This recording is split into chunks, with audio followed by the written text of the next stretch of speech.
The city never truly slept, it only changed its disguise. From the 47th floor of the Astoria Grand, Manhattan looked like a jeweled animal stretching beneath the night, sleek, glittering, and dangerous.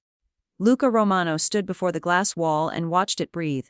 Out there, every light represented a deal he'd brokered, a rival he'd crushed, or a debt that still whispered his name.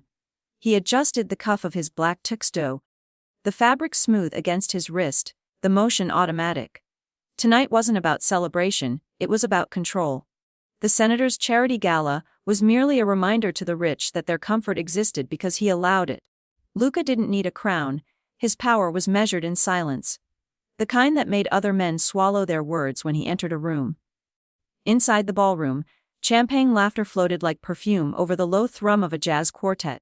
Waiters glided through clusters of politicians and investors, all pretending not to notice the bodyguards stationed at the exits. Every face smiled too widely, every handshake was a transaction. Luca's presence changed the oxygen in the room, bending it toward tension. And yet, for all his dominance, boredom gnawed at him. Power was a lonely currency. He'd traded everything for it: sleep, laughter, mercy. The empire obeyed him, feared him, worshipped him. But not once had it touched him with tenderness. He was finishing his second glass of scotch when he saw her. At first, he thought she must belong to someone else. A guest's wife, perhaps, or a waitress who'd lost her tray. She stood near the edge of the ballroom where the chandelier light thinned to silver. No jewels.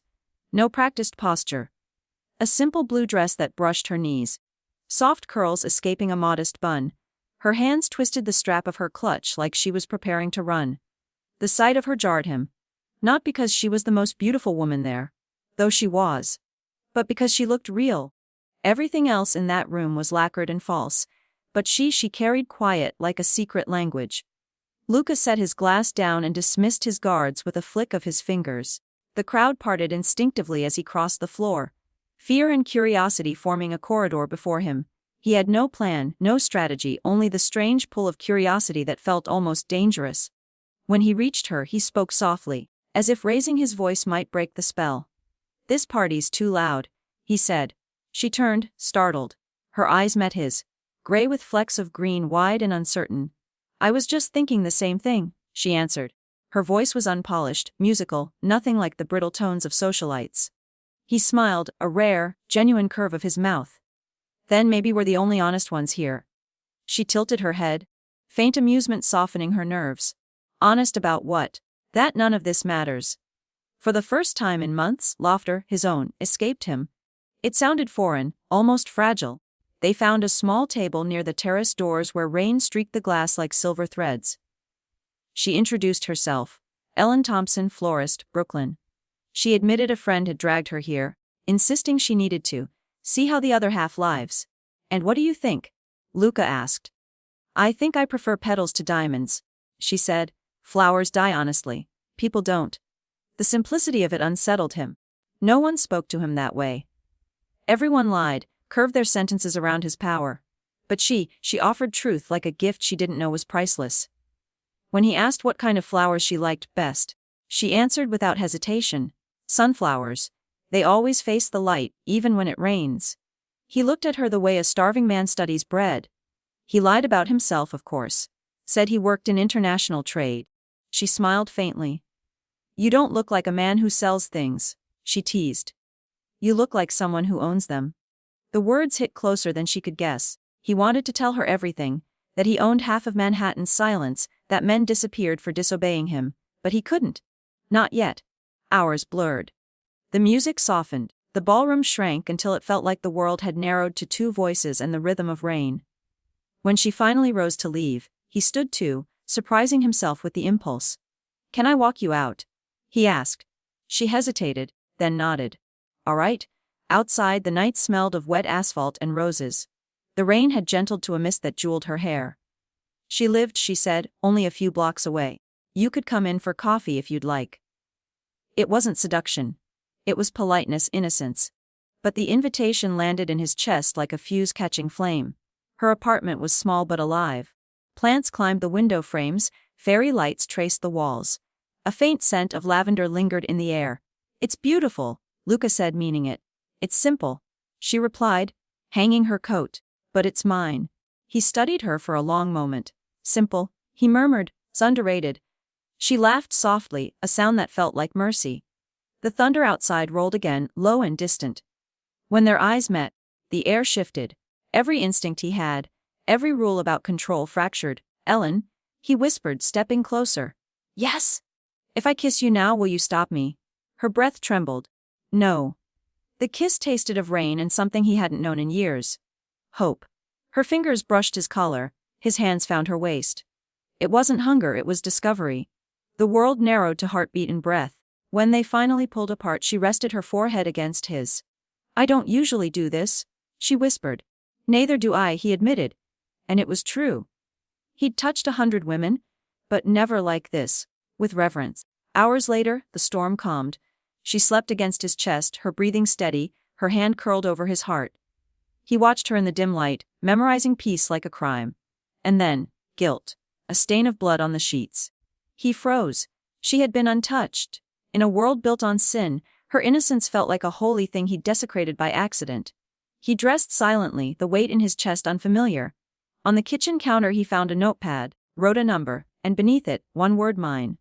Then he left, closing the door softly behind him. Outside, dawn peeled back the clouds. The city glittered newborn. But Luca felt something dangerous bloom inside. A feeling he couldn't name, equal parts fear and possession. He'd spent his life conquering everything he wanted. But this woman, she was the first thing he didn't know how to own without breaking. Morning came gently to Brooklyn.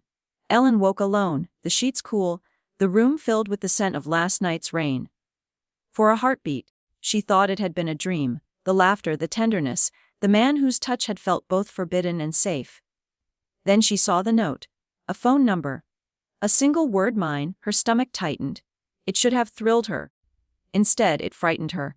Not because of him exactly, but because of what the word implied. Ownership, not affection. She folded the note, then unfolded it again, tracing the letters with her thumb. The handwriting was firm, deliberate, the kind of hand that never asked. It commanded. She whispered to the empty room, no, I belong to myself. Sliding the note into a drawer beside her spoons, she closed it like sealing a spell. But even as she brewed her morning coffee, the echo of his voice lingered in her mind. Low, rough, and careful when it said her name. Across the river, Luca stood before the floor-to-ceiling windows of his penthouse. The skyline stared back like a mirror of power and isolation. He hadn't slept, the word he'd written, mine, repeated in his head, suddenly sounding barbaric. He'd wanted to protect her, not claim her. But men like him didn't know gentler languages. By noon, he'd attended 3 meetings, threatened 2 rivals, and yet his mind kept circling back to the feel of her laughter against his chest. His lieutenant, Silvio, noticed the distraction but said nothing. When the afternoon sunlight burned against the glass, Luca finally exhaled, long and slow. He had no idea why he'd walked out that morning. All he knew was that the city he ruled felt empty, and a small flower shop in Brooklyn suddenly felt like the only real place left in it. 2 days passed. For most men, that meant nothing. For Luca Romano, 2 days without control felt like eternity measured in heartbeats. He tried to forget her the way he forgot enemies, by burying the memory beneath work and power. He hosted a meeting with the Caruso family, cut a deal for weapons hidden in cargo ships, even smiled for the cameras beside the senator whose campaign he secretly owned. But beneath the calm surface of his routine, his mind betrayed him. Every time he blinked, he saw blue fabric swaying under chandeliers. The way her eyes had widened when he'd said this party's too loud. By the 3rd night, he poured himself another glass of whiskey and didn't drink it. The amber reflected the city lights. Cold and distant, like everything else in his life. He realized with quiet disbelief that he missed her laughter. He never missed anyone. At dawn, his right-hand man, Silvio, entered the penthouse, wearing the kind of patience one uses with a man holding a loaded gun. Boss, you haven't slept. I don't need to, Luca said flatly. You don't need to do a lot of things, Silvio replied. But you still do them when they matter. Luca looked up slowly. What are you suggesting? I'm suggesting you stop staring at the skyline like it'll talk back. If you want her found, say the word. Luca didn't answer. He hated the thought of invading her privacy, yet hated not knowing where she was even more.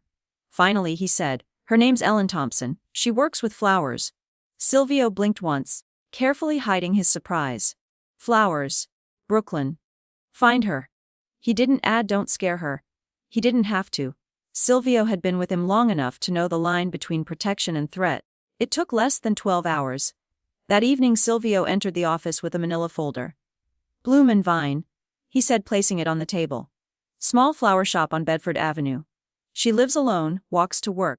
Doesn't seem to have anyone watching her. Luca closed his eyes briefly, relief pulsing like pain. Good. You want me to handle this?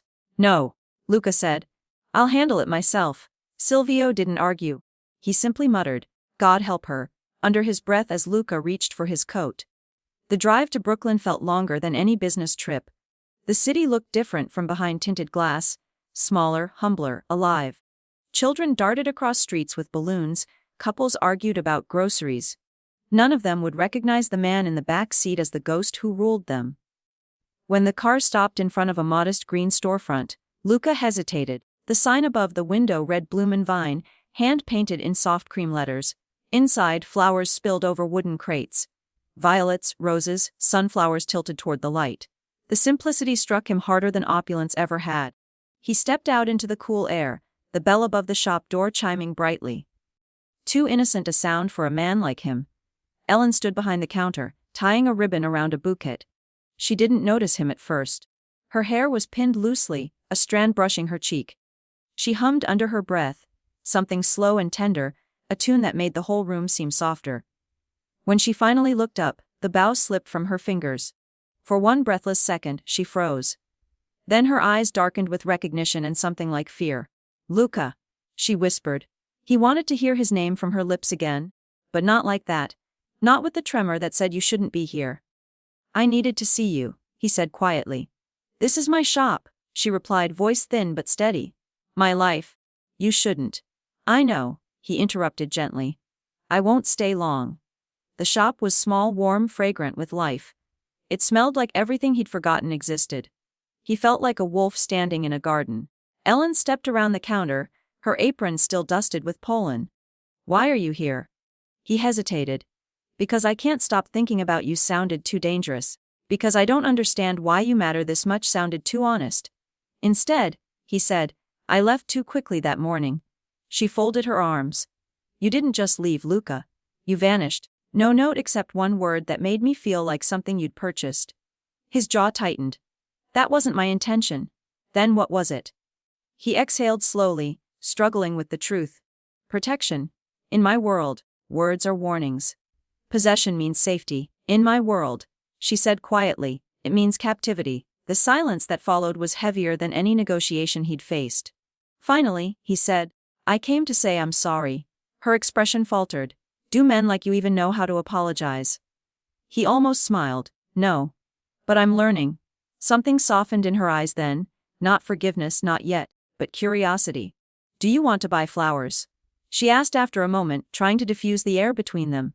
He looked around, gaze landing on a bright cluster near the window. Those sunflowers. He nodded. They remind me of someone. Her lips parted, a small, unwilling smile flickering across her face. Then you have good taste. As she wrapped the stems, he watched her hands, steady, capable, unpretentious. The kind of hands that built life instead of destroying it. He wondered how they'd felt against his skin. How they'd made him forget what kind of man he was.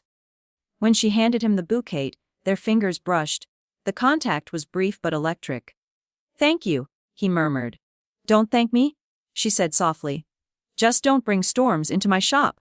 He inclined his head. Then I'll only bring sunlight. For a long moment, they stood there, two people from opposite worlds caught in the fragile piece of petals and silence. Then Luca turned toward the door. The bell chimed again, cheerful, oblivious. As he stepped outside, he caught her reflection in the glass.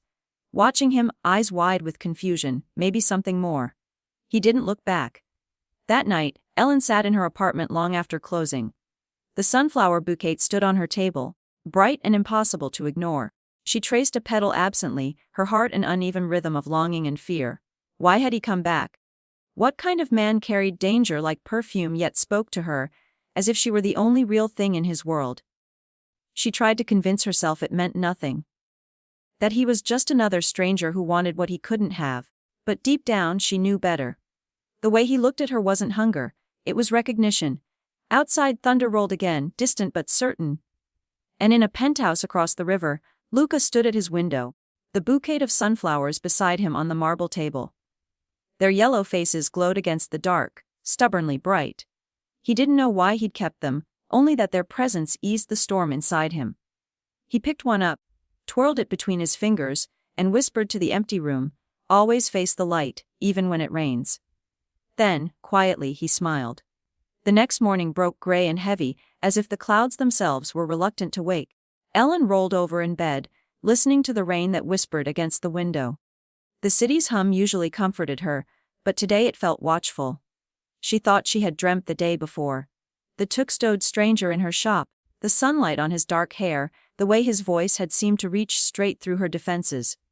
But when she went into the kitchen, the bouquet proved it hadn't been a dream. Sunflowers, still open, still impossibly bright, stood in a glass jar on her table. Their faces followed the light through the window, stubbornly golden against the dim weather. She stared at them for a long moment, coffee cooling in her hand. She'd promised herself last night she wouldn't think about him. Yet here she was, seeing him in every drop of water clinging to the petals. It wasn't love, she knew that much. It was fascination mixed with unease. Across the river, Luca stood on the balcony of his penthouse, the city smoldering below. His coat was soaked from a storm that hadn't yet stopped. The wind smelled of metal and electricity. He should have been in a meeting. His phone kept buzzing. Contracts, shipments, alliances. But all of it felt trivial.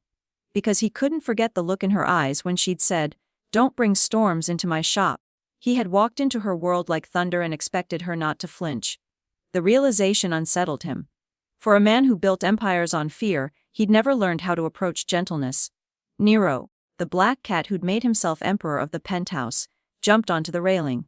He stared at Luca with the bored disdain only cats and old kings possessed.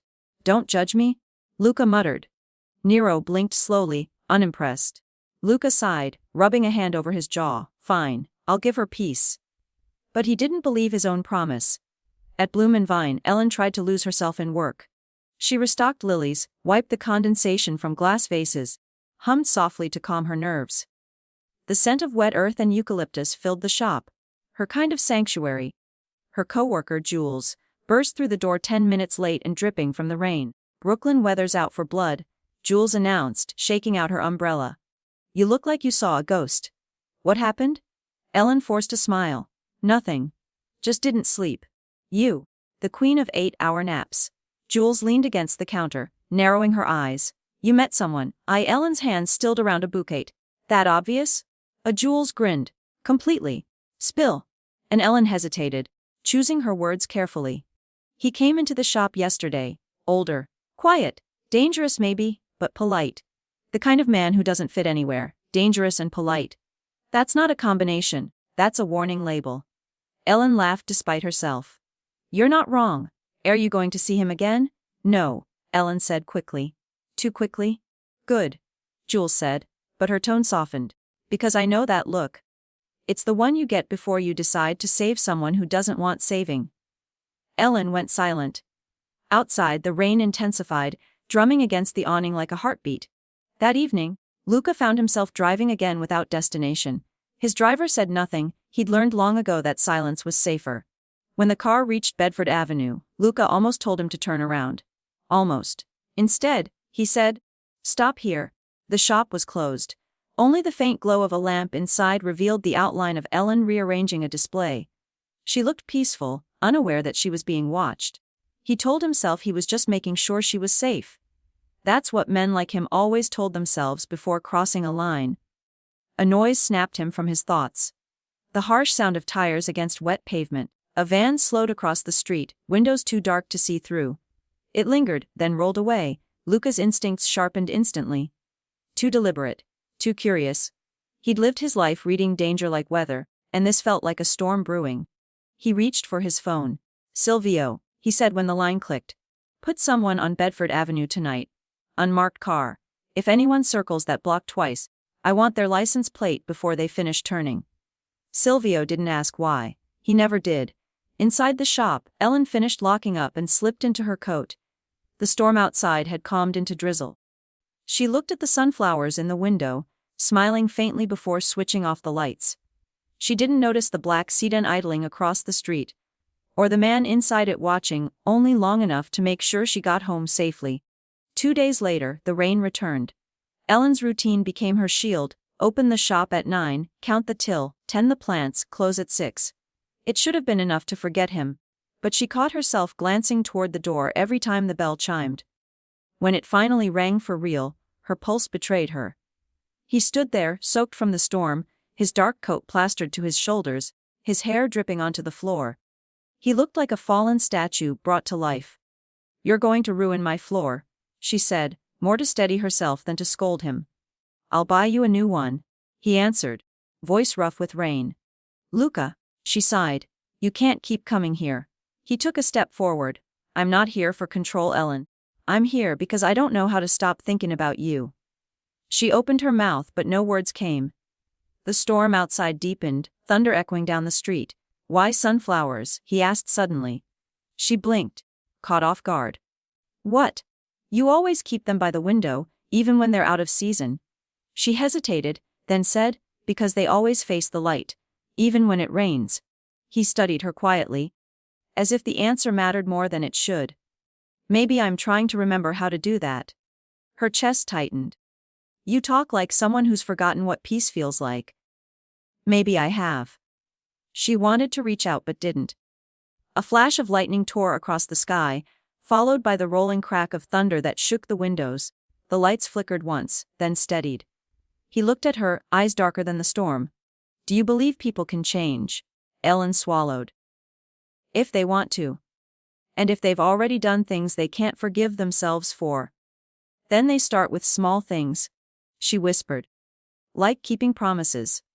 The silence between them swelled with something fragile and electric. The storm became background to the sound of their breathing. He moved closer, stopping just short of touching her. "Ellen," he said softly, "tell me to leave." "I can't," she whispered. And then she was in his arms. The world outside vanished, the thunder, the rain, the years of distance between them. His kiss was slower this time, careful, as though he'd finally learned that not every conquest needed to be taken by force. Her hands trembled against his chest, feeling the rhythm of a heart that had forgotten gentleness. When he finally pulled back, their foreheads rested together, the air thick with the scent of rain and lilies. "I don't want to hurt you," he murmured. "Then don't," she said simply. For a moment, it seemed that might be enough, but as the storm raged on, neither of them saw the silhouette across the street, the same van parked beneath the flickering lamppost, windshield wipers moving in slow rhythm. Inside, 2 men watched the shop's windows, silent and patient. One of them lit a cigarette and said, "That's her." The other smiled thinly. "Then the boss will want to know." A rain hissed on the pavement, swallowing the sound of the match as it went out. The rain refused to stop. It had grown steadier, more deliberate, drumming against the flower shop's awning like a warning that no one wanted to hear. Ellen stood by the counter, fingers laced together, trying to steady her heartbeat. Luca was still there, taller than the shadows, quieter than thunder. She could smell the rain on him, faint traces of whiskey and danger tangled in his scent. He seemed carved from something the world couldn't easily destroy, but the look in his eyes, tired, haunted, human, made her forget for a moment what he was. He took a step closer, stopping when he saw the tremor in her hands. "Don't be afraid of me," he said softly. "I'm not," she lied. He smiled faintly. "You're the worst liar I've ever met." The honesty in his tone made her heart lurch. "Then maybe you should stop showing up and giving me reasons to lie." He nodded, but didn't move. "Maybe I should." Neither of them spoke after that. The silence stretched, fragile and electric. Lightning flared through the windows, painting the room in silver. For a heartbeat, it looked as though the whole world had paused to listen. Finally, she said quietly, "You didn't come just to talk about flowers." "No." "Then why are you here?" He hesitated. Words caught between confession and caution. "Because I need to know if what happened between us meant anything to you." Her eyes widened, softening with something she couldn't name. "It did. But that doesn't mean it should happen again." He swallowed hard. "I don't know how to leave it alone." "Then learn," she said. "Because whatever you're running from, it's following you. And if you keep coming here, it'll find me too." He didn't argue. His silence said enough. Outside, the van that had been idling for hours finally shifted. The driver flicked the cigarette butt into the gutter and turned the key. The engine hummed low. Still inside, the man in the passenger seat muttered, eyes fixed on the glowing windows. The driver grinned. Then we've got time. A rain washed down the windshield, distorting the world into watery ghosts. When Luca finally left the shop, it was past midnight. The storm had softened into mist. Ellen locked the door behind him, pressing her palm against the cool glass as she watched him walk away. His figure blurred beneath the rain until he disappeared completely. She told herself it was for the best. But when she went upstairs to her apartment above the shop, she couldn't shake the feeling that something unseen had entered her life the moment he had. Luca didn't return straight to his penthouse. Instead, he ordered his driver to take the long way. Through the quieter streets, past the warehouses that lined the East River. He needed air, space, distance from the sound of her voice. When they stopped at a red light, he caught a glimpse of movement in the rearview mirror. A van. Black. No plates on the front. Keep driving, he said sharply. The driver obeyed, turning down a side street. The van followed. Luca's pulse stayed steady, but his mind shifted gears instantly. He reached inside his coat, hand brushing the gun holstered beneath his jacket. At the next intersection, he said, turn left, then stop. The driver hesitated. Boss? Do it. The car slid into an alley, headlights dimmed. Rain fell harder again, masking sound. When the van turned the same corner seconds later, Luca stepped out, weapon drawn but lowered. The van slowed, then sped up suddenly, trying to escape. Luca fired once, aiming for the front tire. It blew out with a sharp hiss. The van screeched sideways, fishtailing into a puddle before halting. Stay here, Luca ordered. He approached slowly, gun steady, eyes narrowed against the rain. The driver's door burst open and two men jumped out, hands half raised but too practiced to be innocent. Who sent you? Luca asked. His voice was calm, deadly quiet. The taller one laughed bitterly. Still the same, Romano. Always thinking you can scare answers out of people. The name froze him. He hadn't told Ellen his surname. Who are you? Luca demanded. The man smirked. Let's just say old debts don't stay buried. Vittorio sends his regards.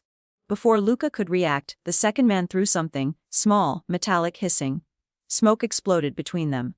By the time it cleared, both men were gone, disappearing into the maze of alleys. Luca stood alone in the rain, gun still raised, the words Vittorio sends his regards echoing in his skull. Vittorio Moretti, a ghost he'd buried years ago.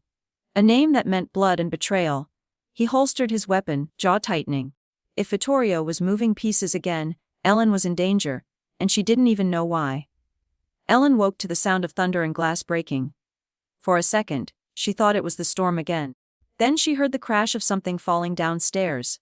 She froze. Her phone was on the nightstand. Her fingers trembled as she reached for it, dialing instinct before logic. She didn't know why she chose his number, only that she did. Ellen.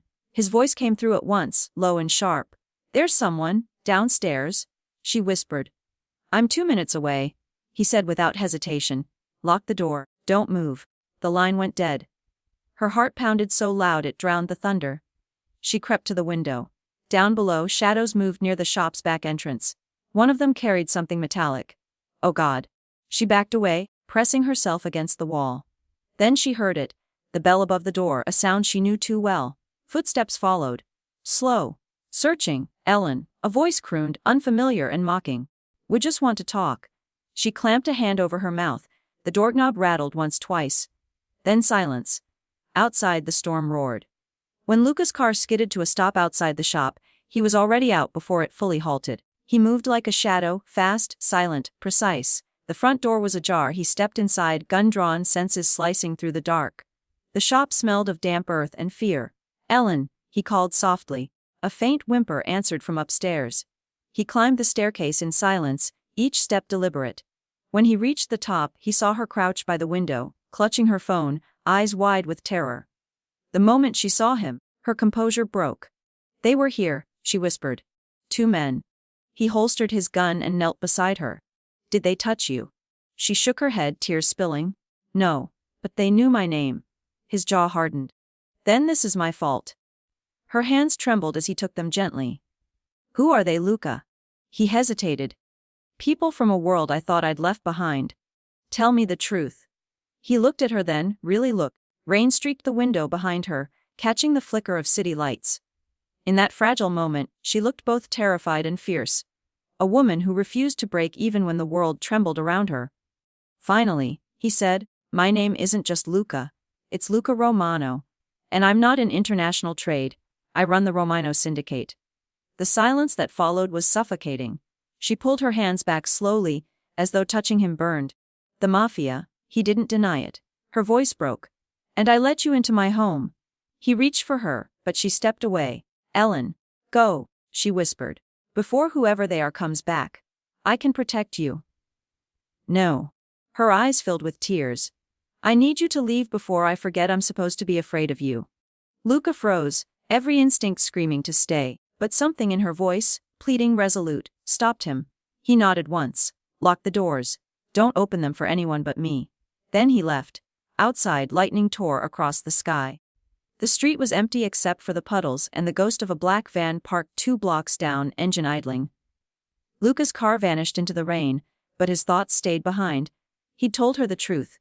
And now, he'd have to protect her from the world that truth came from, even if it meant destroying every piece of it.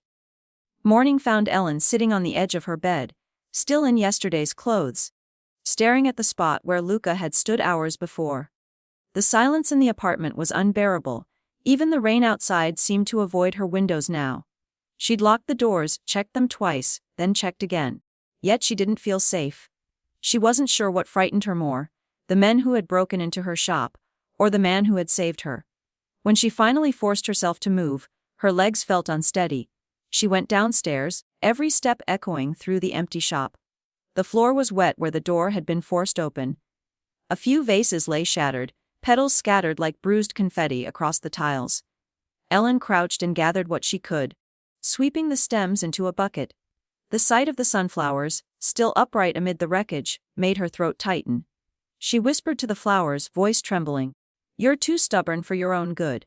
The doorbell chimed suddenly. She froze. Her pulse leapt, but when she peeked through the glass, relief and unease collided inside her chest. It wasn't Luca. It was the police. 2 officers stepped inside, one young and kind-faced, the other older, watchful. They asked about the break-in, took photographs, promised patrols in the area. Ellen answered what she could, leaving out the details that would raise questions she couldn't answer. When they left, she locked the door again, leaning against it until her heartbeat slowed. She whispered into the emptiness, "What have you dragged me into, Luca?" Across the city, Luca was already awake. He hadn't slept since he'd left her. His penthouse was still and cold, the rain on the windows whispering like ghosts. He poured coffee, black and untouched, and stared at the folder Silvio had dropped on the table at dawn. "Names," Silvio had said. "The men from last night." Luca flipped through photographs of the 2 who had followed Ellen. Their faces grainy but familiar.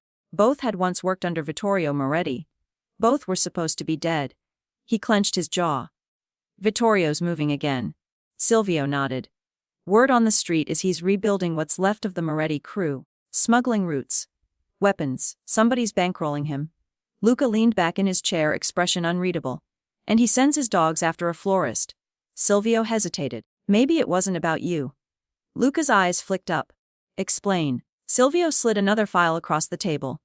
Inside was a photo. Ellen, standing outside her shop, laughing with a customer. The angle screamed surveillance.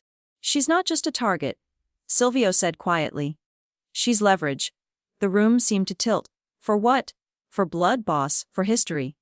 The implication hit him like a punch. Moretti. The name that had once burned his life down. Later that morning, he drove to Brooklyn again, ignoring every rational thought that told him to stay away. The city seemed to watch him pass, its streets reflecting gray light and suspicion. When he reached Bloom and Vine, he found the door locked but saw movement inside. Ellen was sweeping, her hair tied back, sleeves rolled to her elbows.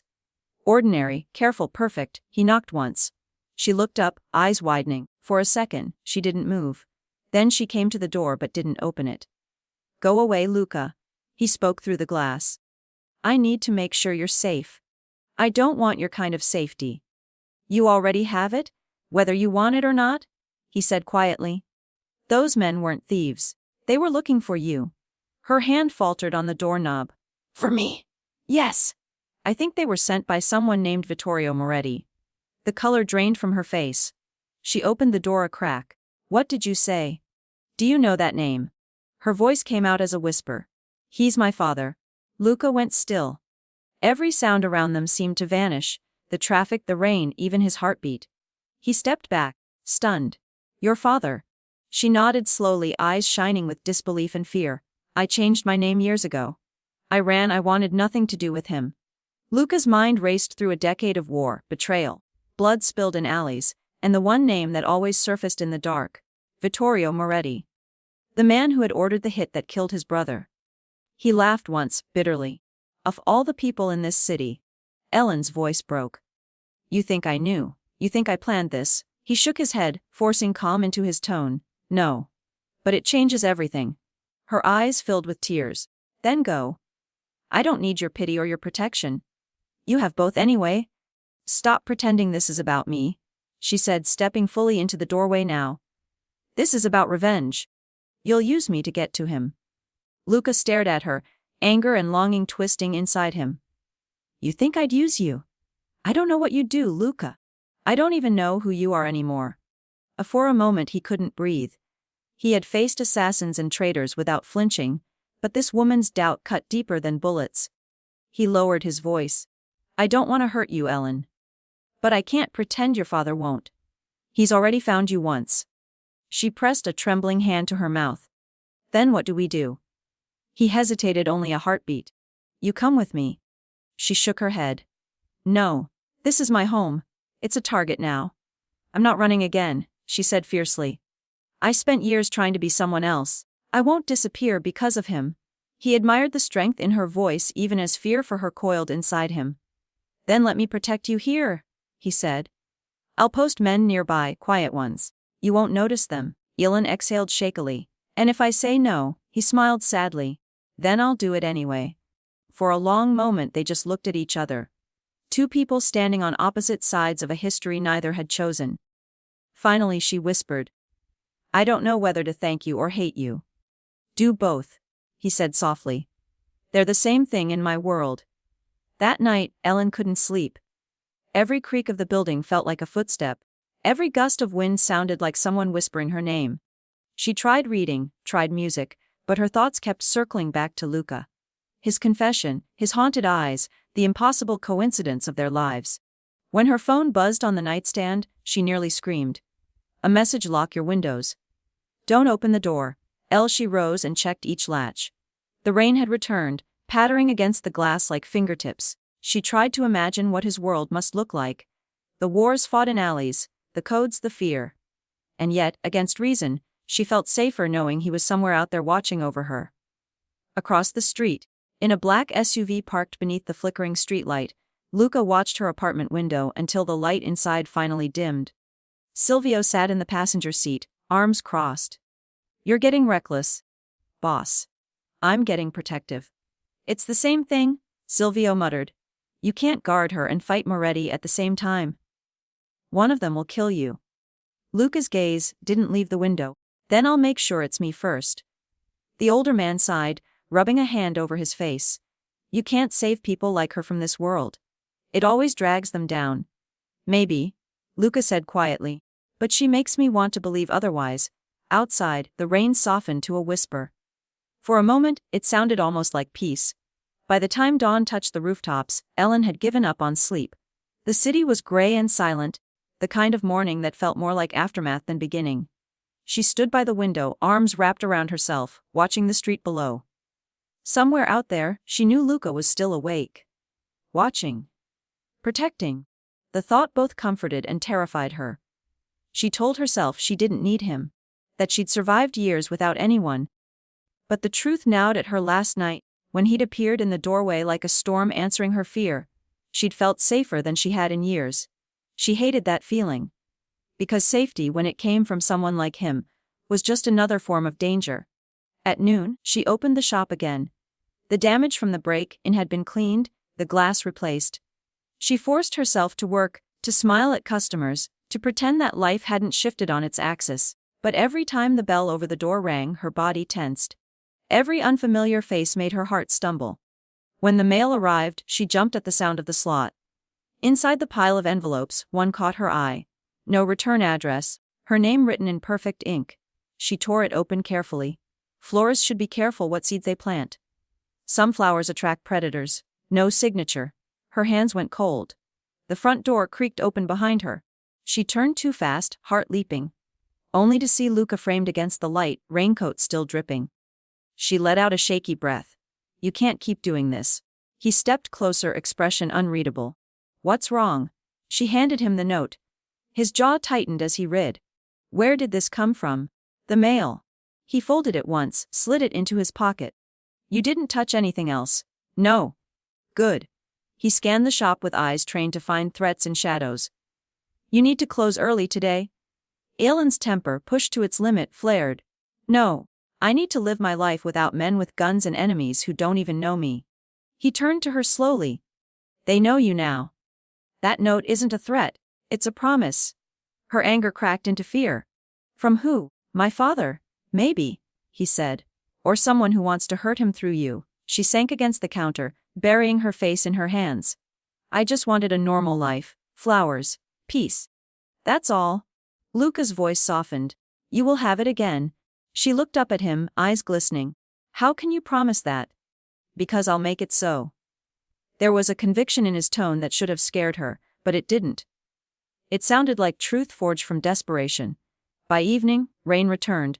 Heavier. Relentless, Luca insisted on driving her home. She protested once, then gave in. Inside the car, silence pressed between them. The city lights blurred into rivers of gold on the windows. At a red light, he finally spoke. Your father and I were allies once. Before he turned on me. Ellen turned toward him, surprised by the admission. He wanted everything, territory, power, loyalty.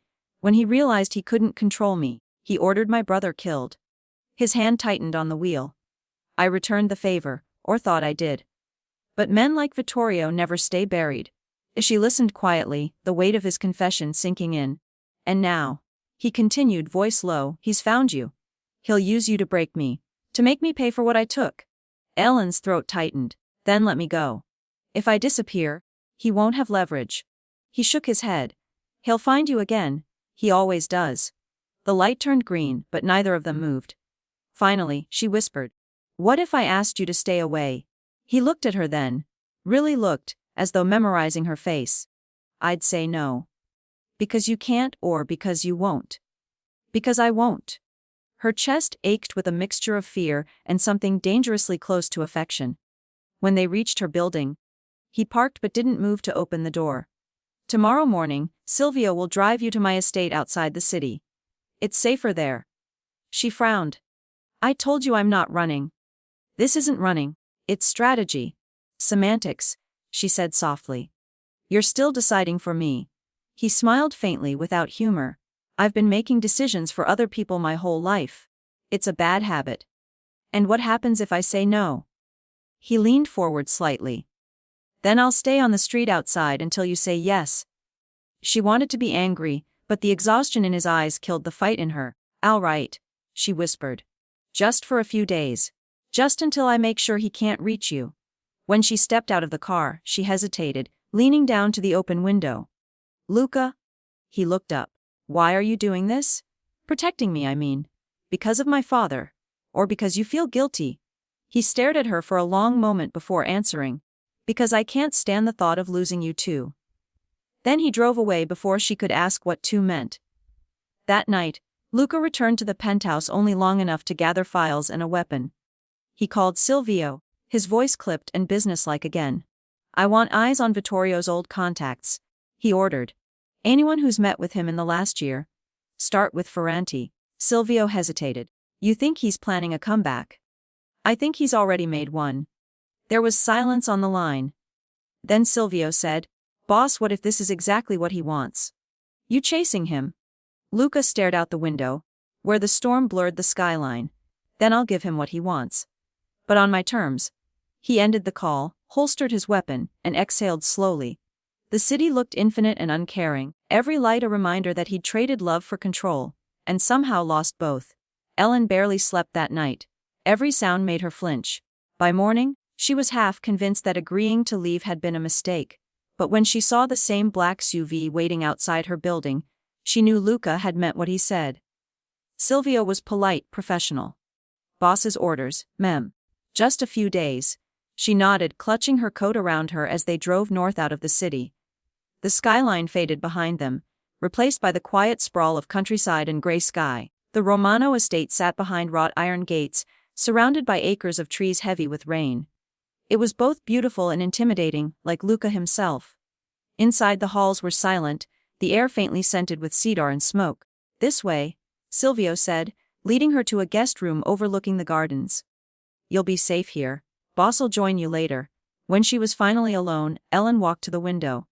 Beyond the glass, the world looked peaceful. Too peaceful. She wondered how many secrets the walls around her had already heard. She thought of Luca's voice in the car. "I can't stand the thought of losing you too." Too. The word clung to her like a mystery. Who had he lost before her? And how many ghosts did a man like Luca Romano carry inside him? That night, as the wind howled through the trees, Luca arrived at the estate. He didn't knock, he didn't have to. He found her by the window, awake, her reflection caught in the glass beside his. "You should rest," he said. "I tried." He stepped closer, stopping a breath away. "You're safe here." She turned to him slowly. "No one's ever safe with you, Luca. Not even you." He smiled faintly.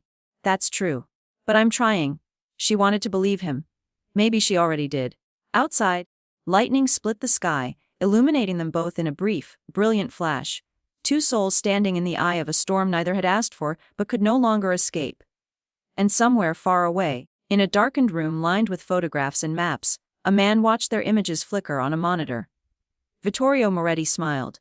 "Let him think she's safe," he murmured. The higher the walls, the sweeter the fall. The storm had passed, but the world still smelled of it. Mist clung to the trees surrounding the Romano estate, wrapping every branch in a quiet, silver haze. The sky was pale and cautious, as if even dawn was afraid to breathe too loudly here. Ellen stood in the garden, barefooted in the wet grass, eyes tracing the endless rows of white roses. Someone, Luca's late mother, perhaps, had once loved them enough to build a maze from petals and stone. Now they grew wild and overripe, beautiful in their disarray. She bent to touch a bloom. Dew beaded on her fingertips, cool and clean. For the first time in weeks, she let herself exhale without fear. The silence here was deep, the kind that made you forget there was a world outside the walls. Behind her, the gravel path crunched softly. She didn't have to turn to know who it was. "You're up early," Luca said, his voice still rough from sleep. "So are you," she replied without looking back. He stopped beside her, hands in his pockets. "I don't sleep much." "Because you can't. Or because you won't." A small smile tugged at the corner of his mouth. "Because when I close my eyes, I still see the past. It's not polite enough to stay buried." She studied him quietly. The morning light softened his features, but couldn't erase the shadows under his eyes. He looked like a man born for night, pretending to belong in daylight. "You said these walls would keep me safe," she said. "Do they keep you safe too?" He looked at her, something unguarded flickering in his expression. "They keep everyone out." "That's not the same thing." For a moment, neither spoke. Then he gestured toward the roses. "They used to be my mother's.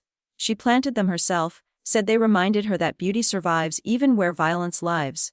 Ellen smiled faintly. "Then she must have been stubborn." "She was?" he said softly. "So are you." The words warmed her more than they should have.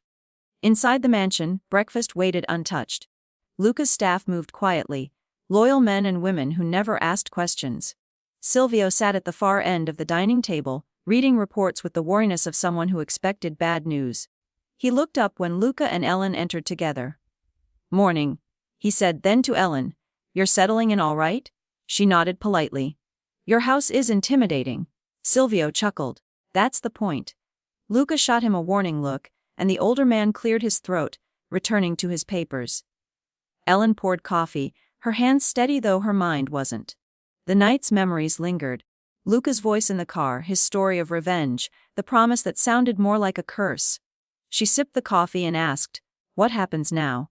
Luca glanced at her. "Now we wait." "For what?" "For him to move." "Vittorio?" He nodded once. Silvio spoke without looking up. "Our scouts picked up chatter in the Lower East Side. Moretti's men are buying information. asking questions about the girl. He's not hiding anymore. Ellen's stomach twisted. And you're just going to wait for him to find us? No. Luca said. I'm going to find him first.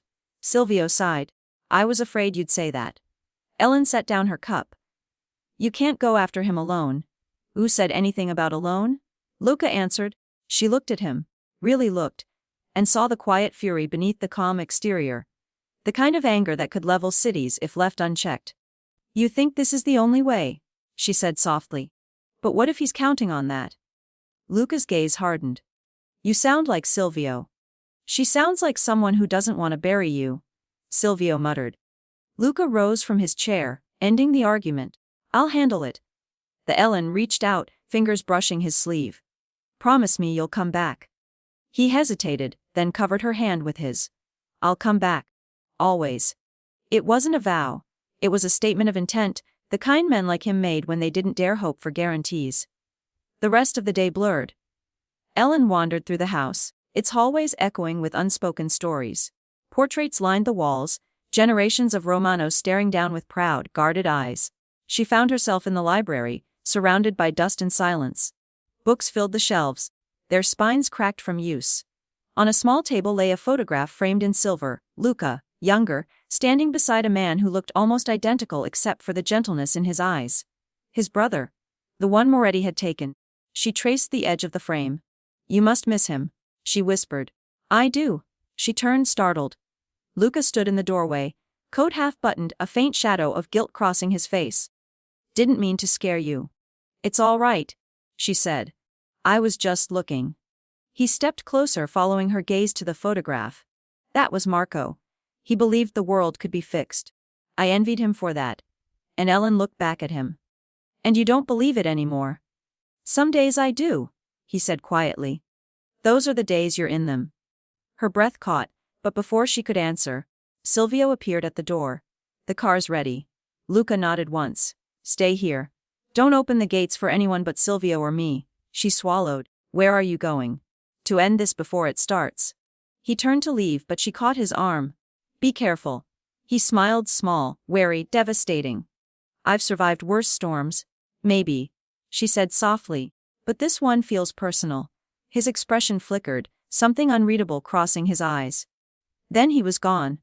Outside, the engines growled to life, echoing off the stone walls as the convoy disappeared down the drive. Ellen watched from the window until the taillights vanished into the fog. A strange emptiness settled over her, heavy and suffocating. The mansion felt too large, too quiet, as if it was holding its breath. She tried to busy herself, arranging flowers in a vase she found near the kitchen. White roses, clipped from the garden. Their scent filled the room, soft and haunting. But as she set the last stem, a sound broke the stillness. A faint click. The unmistakable sound of a latch unlocking. She froze. She called. No answer. Footsteps followed, measured, deliberate, coming from the hallway behind her. She turned slowly, heart hammering. A man stood in the doorway. Tall, sharply dressed, his silver hair slicked back, eyes like cold glass. He smiled. Hello, figlia mia. Ellen's blood turned to ice. Feather. For a heartbeat, Ellen could only stare. The years fell away and the nightmares came back all at once. Vittorio Moretti looked older, yes. Lines etched into his face, a tremor in his hand. But his eyes were still the same, pale, merciless, calculating. How did you find me? She whispered. He stepped into the room as though he still owned it, glancing at the roses she had arranged. You forget who taught you to hide, Cara. You never truly disappear. You only leave breadcrumbs for men like me. Ellen's pulse pounded in her ears. You shouldn't be here. On the contrary. His smile sharpened. This is exactly where I need to be. I wanted to see the woman my enemies think worth protecting. Enemies? She said bitterly. You mean Luca? Ah, Luca Romano. Vittorio's tone turned almost fond. He was a clever boy once. I almost made him family. But clever boys grow teeth. She took a step back, reaching subtly toward the table where her phone lay. What do you want from me? The truth, he said. You've been living with my enemy, haven't you? Sleeping under his roof, whispering in his ear. I'm not your spy. No, he said softly. You're my daughter. Something fragile twisted inside her. A daughter you tried to control. A daughter you would have killed when she said no. He shrugged, unbothered. Control is love, Figlia. The world respects strength, not sentiment. And yet you run to sentiment anyway. I ran from you. Yet here I stand. He moved closer. She could smell his cologne, expensive, familiar, suffocating. Ellen swallowed hard. If Luca finds you here. Vittorio laughed quietly. He'll find more than he bargained for. He reached into his coat and produced a small silver lighter. The kind he'd used to flick open when she was a child, the flame reflecting in his rings. He turned it once between his fingers. This house, he said thoughtfully, was built from my money once. Before the Romanos decided they didn't need me. I think it's time I took something back. Her stomach dropped. No. He snapped the lighter open. A small, perfect flame leapt to life. Down the highway, Luca's phone buzzed. He glanced at the caller ID. Silvio. Talk. You'd better come back, Silvio said, voice tight. Perimeter cameras picked up a breach. Someone got past the gate. Luca's grip on the wheel tightened. Ooh. Can't tell from the footage. They cut power to the eastern line. But, boss, it looked like Moretti's car. The world narrowed to a single point of clarity. Turn around, Luca ordered. Now. Tires screamed as the convoy spun back toward the estate. Back inside, Ellen lunged for the phone. Vittorio caught her wrist mid-reach, grip still iron-strong despite his age. You've always mistaken mercy for weakness, he murmured. That's why you'll never survive without me. I've survived fine, she hissed. He twisted her arm just enough to make her gasp. Not for long. Let me go. He released her suddenly, shoving her backward. The phone crashed to the floor. Before she could recover, he struck a match and dropped it onto the rug soaked from his rain-damp coat. Fire bloomed like a living thing. Stop it, she cried, grabbing for the burning fabric, stamping it down, but the flames leapt to the drapes, then the curtains. Smoke curled upward, thick and choking. Vittorio watched, eyes glittering. The Romanos took everything from me. Now their house will feed the earth. You're insane. Perhaps. He smiled faintly. But insanity builds empires. He turned toward the door and froze at the sound of engines outside. Luca's car skidded to a stop in the courtyard. He was out before it halted, gun drawn, rain slicing down like glass. Cover the exits. He barked at Silvio and the guards. Get her out alive! He didn't wait for confirmation. He kicked open the front doors and was swallowed by smoke. The hall blazed orange. Flames crawled up the banisters, licking at the old wood. The heat hit him like a wall. Ellen, he shouted. Through the roar, he heard her coughing, faint but close. He followed the sound, taking the stairs 2 at a time. At the top, Vittorio emerged from the haze, revolver in hand, eyes bright with madness. Romano, he said almost cheerfully. Right on time. Luca raised his weapon. Let her go. Vittorio laughed. Always giving orders. You think the world still bends for you. Look around. Everything you built burns because of a girl. I said, let her go. The older man's smile widened. You won't shoot me, you need answers. I need her. In one motion, Vittorio fired. The bullet grazed Luca's shoulder, he barely flinched. He returned fire, the shot cracking through the roar. The revolver flew from Vittorio's hand, clattering across the floor. Get out! Luca shouted toward the smoke-filled hallway. Ellen, I'm here. He turned just as she stumbled through the doorway, face streaked with soot, coughing hard. The fire behind her was spreading fast, consuming curtains and carpet alike. Luca grabbed her, pulling her against him. We have to move. Vittorio laughed behind them, mad and triumphant. Run then, run like cowards. The past always follows. Luca met his gaze once. Not anymore. Then he threw his shoulder into the nearest window, shattering it. Rain and cold air flooded the room. He lifted Ellen first, pushing her through onto the narrow balcony below. Smoke swallowed him as he followed. They hit the grass below hard, rolling as glass rained down around them. Guards rushed forward, extinguishers hissing, shouts cutting through the storm. Ellen coughed violently, trying to catch her breath. My father. Luca looked back at the burning house. The upper windows glowed like open mouths. Somewhere inside, a shape moved toward the flames rather than away from them. Let him go. Silvio said quietly beside him. He made his choice. Luca's jaw tightened, eyes fixed on the fire. No one chooses hell, he muttered. The roof gave way with a roar. The night filled with sparks.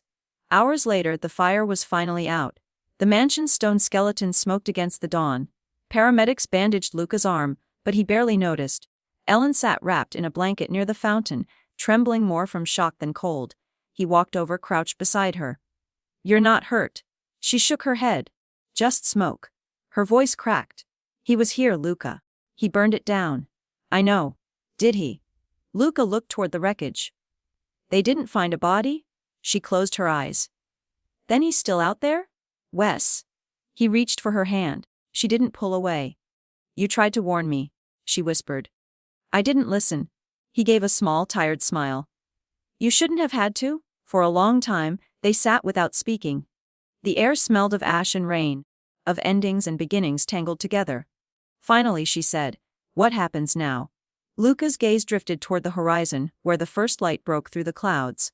"Now," he said quietly, "we rebuild." She looked at him, realizing he meant more than the house. Afar from the estate, in the ruins of an old warehouse by the river, a figure limped through the smoke of a dying fire. Vittorio Moretti pressed a blood-stained hand to his side and smiled through the pain. "Not yet, Luca Romano," he murmured. "You don't get to end my story before I end yours." He turned toward the city's skyline, its towers glinting in the morning sun, and disappeared into the fog.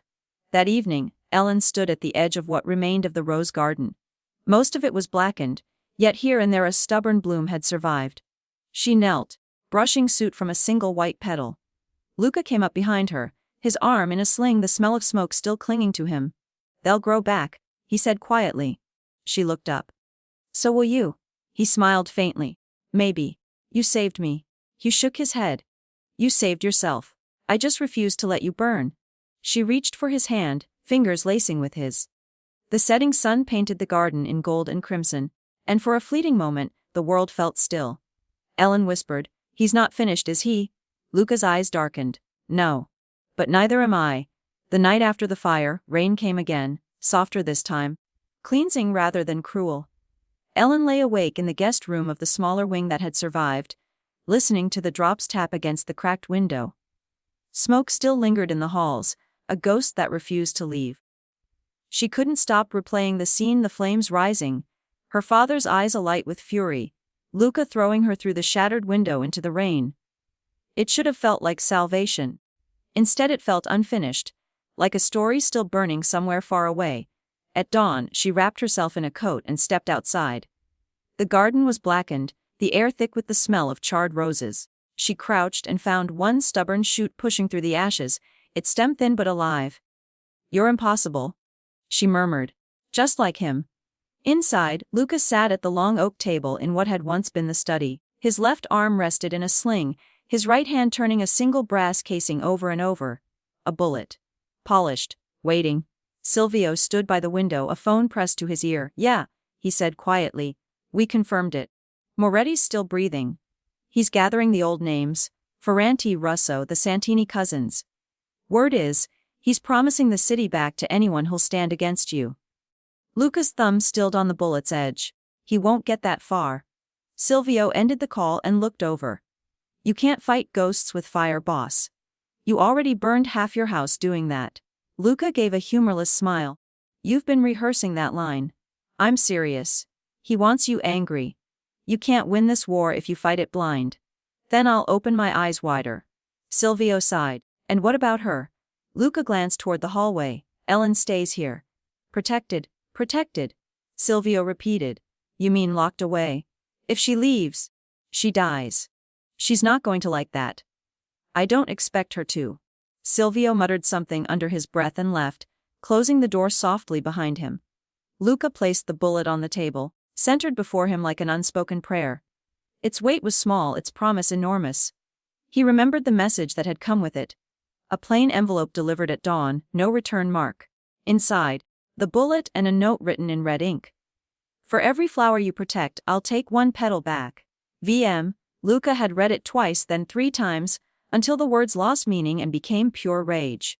When Ellen came downstairs later, she found him still there, staring at the bullet as though trying to rewrite fate with his gaze. "Is that from him?" she asked quietly. Luca didn't look up. "Yes? What does it mean?" He exhaled. "It means he's coming." She crossed to the table, the hem of her sweater brushing his sleeve. "Then we need to leave. Start over somewhere else." He shook his head. "Running doesn't change the map, Ellen." Men like Vittorio don't stop when you vanish. They stop when they're gone. You sound like him when you say that. Her words landed like a slap, but she didn't take them back. Luca leaned back in his chair, jaw tight. You think I don't see it? The line between us. Every time I cross it, I remember who I'm fighting not to become.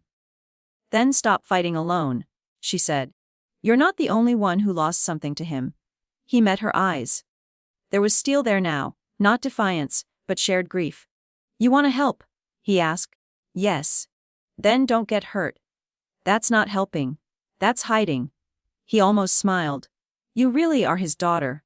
Stubbornness must be hereditary. Her voice softened. And you're your brother's shadow. He wouldn't want this for you. He froze, eyes darkening. You don't get to speak for Marco. I'm not. But I can see the way you carry his ghost like armor. Maybe it's time to put it down. The silence that followed stretched thin, trembling between them. Finally, Luca rose. I need air. He left the room without another word. Outside, the rain had thinned to a drizzle. He walked to the ruined edge of the garden where the fountain still trickled through cracked marble. Water, relentless, finding its way through ruin, he envied it. From the corner of his eye, he saw movement near the gate, a courier on a motorbike, helmet visor down, engine idling. When the man saw Luca watching, he tossed a package onto the gravel and sped away. Luca approached cautiously, unwrapping the damp brown paper. Inside was a small black velvet box. He opened it. Another bullet, engraved this time. For her beneath it, a scrap of photo Ellen laughing beside the burned roses. Luca's breath left him in one cold rush. He closed the box, fingers trembling, and turned back toward the house. Ellen met him at the doorway. What is it? He didn't answer right away. Instead, he set the velvet box on the table between them and opened it. Her face went pale. Is that? Yes, and that's me. He nodded. Luca, we can't stay here. We won't. Then where? He cut her off, voice low and controlled. I'll take you somewhere he can't touch you. But I have to finish this first. No, she said sharply. You think ending him will end everything, but it won't. It'll just turn you into another version of him. You don't understand. Then make me understand? He stared at her, torn between fury and fear. If I don't stop him, he'll take you. And I can't. He broke off, breath catching. I can't lose you. The confession hung between them, raw and unguarded. Ellen's voice softened. Then don't lose yourself either. That night, neither of them slept. The estate was quiet except for the whisper of wind through broken windows. Luca sat in the study again, the two bullets laid side by side. One engraved, one clean. He thought of Marco's laughter, of blood on the snow, of Ellen's voice saying you sound like him when you say that.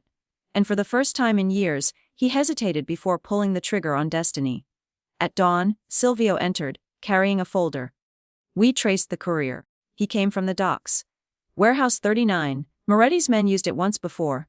Luca pocketed the bullets, standing. Then that's where it ends. Boss? Silvio said quietly. You go there? You might not come back. Luca looked toward the hallway, where sunlight touched the edge of the door, the direction of Ellen's room. Then make sure she never finds out if I don't. The sun rose blood orange over the river. Luca's car cut through the waking city, its engine a low growl that matched the sound in his chest. Warehouse 39 sat at the far edge of the docks. A place once meant for freight, now swallowed by rot and fog. He parked in the shadow of a crane and stepped out. The wind carried salt and diesel. Gulls screamed above the water. Silvio joined him, gun drawn. You sure he's inside? He left the note, Luca said. He wants me here. That's what worries me. Luca ignored him and walked forward. The warehouse door hung crooked on its hinges. He pushed it open. The smell hit first. Oil, rust, old blood. Inside, the vast space was half lit by broken skylights. Rain dripped through cracks, striking puddles with steady rhythm. In the center stood a long metal table. On it, a single candle burned beside a photograph. Ellen, Luca's chest tightened. Beneath the photo lay another bullet, gleaming in the candlelight, engraved with two initials LRAR. A slow clap echoed from the shadows. Well done, Figlio mio. Vittorio Moretti stepped into the light, coat immaculate despite the ruin around him. His face bore a fresh scar along the jawline, evidence that he'd escaped the fire barely. Still playing with fire, I see, Luca said coldly. Vittorio smiled.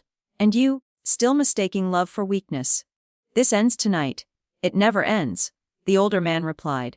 It only changes hands. Luca lifted his weapon. You burned my home. You threatened her. I tested you, Vittorio said, spreading his arms. You failed. By not killing you. By loving her. You let a flower grow in your graveyard. You thought she would save you. But she's only the knife I couldn't place myself. Luca's eyes narrowed. You touch her, and You'll what? Vittorio's voice hardened. Kill the father of the woman you claim to love. Do it. Become me. The air between them thickened. Thunder rolled above the roof, shaking dust from the beams. Vittorio's smile turned wistful. You know why I wanted you in my family, Romano? Because you had fire, because you reminded me of myself before I learned that mercy costs too much. I'm not you, Luca said. Vittorio's gaze flicked to the photo. No. You're worse. You made her believe monsters can love. That hit harder than the bullet wound ever had. Luca's finger tightened on the trigger. And then a voice from behind stopped him. Don't. Ellen stood in the doorway, rain in her hair, eyes wide with fear. Silvio had failed to stop her. She must have followed the car. Ellen! Luca hissed. Go back! No, she said. Not this time.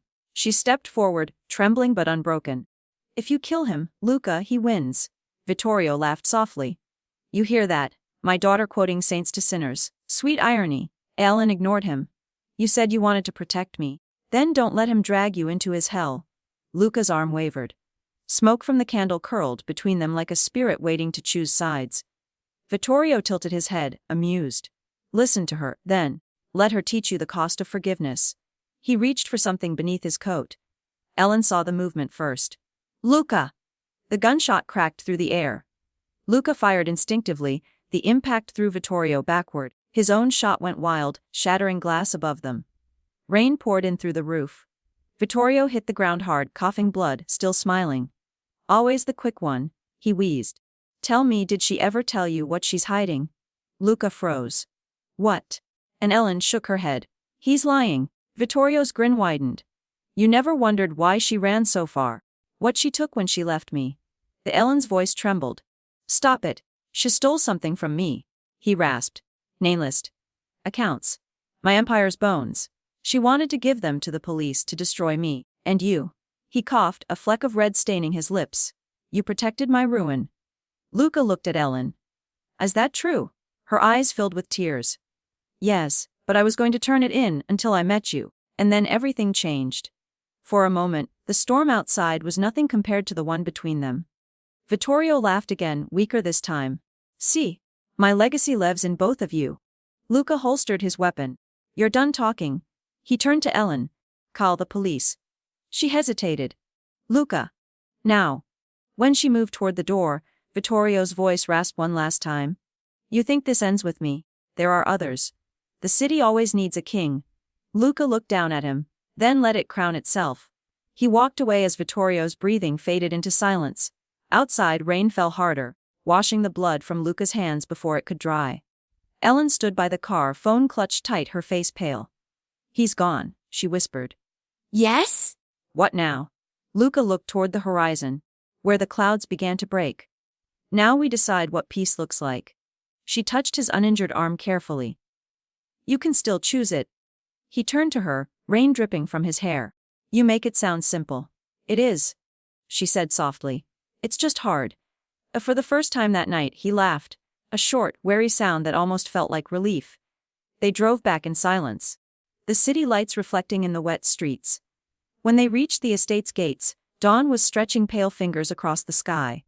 Ellen leaned back in her seat, exhaustion finally catching her. Do you believe in second chances? Luca. He considered it for a long moment. I believe in people who give them. She smiled faintly and closed her eyes. 2 days later, the mansion's surviving rooms had been cleaned. The scent of ash lingered beneath polish and paint, but the house was breathing again. In the study, the same oak table stood restored. On it, beside a vase of fresh white roses, lay 3 bullets, the last relics of a war finally ended. Ellen entered quietly. You kept them. They remind me what not to become, Luca said. And what to protect. He nodded. And that. She moved closer. You know, flowers grow back stronger after fire. Maybe people do too. He smiled, the lines at his eyes softening. Then let's find out. She reached for his hand. Their fingers met. No promises this time, just truth. Outside, the first sunlight spilled across the blackened garden, catching on new buds already pushing through the ash. For once, the world wasn't ending, it was beginning. Epilogue months later. Bloom and Vine reopened in Brooklyn. The doorbell chimed, the scent of lilies filled the air, and customers returned as if nothing terrible had ever happened. Behind the counter, Ellen arranged a display of sunflowers. The light caught on her ring, a simple band, gold, unadorned. When the door opened, she looked up. Luca stood there in a plain shirt, no guards, no mask of power. Just a man. Delivery? He said, holding out a bouquet of white roses. She laughed. You bought them from me. Consider it a tradition. He placed the flowers on the counter, leaned closer, and whispered, always face the light, even when it rains. Her smile was all the answer he needed. Outside, the city moved on, still dangerous, still alive. But for once, two souls had found a quiet corner untouched by the noise. And in that quiet, the king and the florist finally learned what redemption felt like. Autumn arrived quietly. Leaves turned gold along the river, and the city softened beneath mist and streetlight. Ellen's shop. Bloom and Vine breathed again. Laughter, color, the scent of earth instead of smoke. But peace, she'd learned, was only ever borrowed. Every morning before opening, she arranged the same bouquet, white roses and crimson dahlias. For balance, she told herself, life and blood. Beauty and memory. On this morning she was trimming stems when the bell above the door chimed. The man who entered wasn't a customer. He wore a dark coat, his hair slick from rain, a faint scar beneath one eye. Can I help you? She asked. He smiled politely. Mrs. Romano? The name startled her. Just Ellen. He inclined his head. I'm here on behalf of the Archives Division, New York PD. We're reviewing unresolved cases involving Vittorio Moretti. I understand you might possess materials once belonging to him. Her pulse faltered. I don't. The man slipped a card across the counter. If anything surfaces, call me. She glanced down. Detective Jonas Raid, Organized Crime Division. When she looked up, he was already leaving. Outside, rain blurred his silhouette until it disappeared. That evening Luca arrived just as she was closing. The street lamps painted him in amber light, coat collar turned up, his presence still carrying that quiet gravity that unsettled and steadied her at once. He kissed her temple. Long day. She managed a smile. A detective came. He asked about my father. Luca's expression darkened. What did you tell him? Nothing? But, Luca, what if they reopen everything? The fire, the docks, the list. He touched her chin gently. Let me handle it. That's what you always say. And I'm still breathing, he said, a trace of humor softening his voice. That counts for something. A still. She saw the worry flicker behind his eyes before he hit it. Later, in his penthouse overlooking the East River, Luca poured 2 glasses of wine.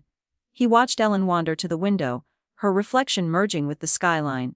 Do you ever wonder, she asked softly, if peace makes men like you restless? He smiled without answering. She turned, leaning against the glass. He said he's from organized crime. They wouldn't be asking unless they had something new. Luca swirled the wine, the deep red catching the light like blood in water. If the police had proof of anything, they wouldn't knock politely. They'd break the door. Ellen studied him. You sound sure. I have to be. At midnight when she slept, he sat alone in the study. Silvio's report lay open before him. Photographs, transcripts, a thin envelope marked for LR. Inside was a single page torn from Vittorio's old ledger. Numbers, initials, and at the bottom, a name, Jonas Raid. Luca's pulse slowed.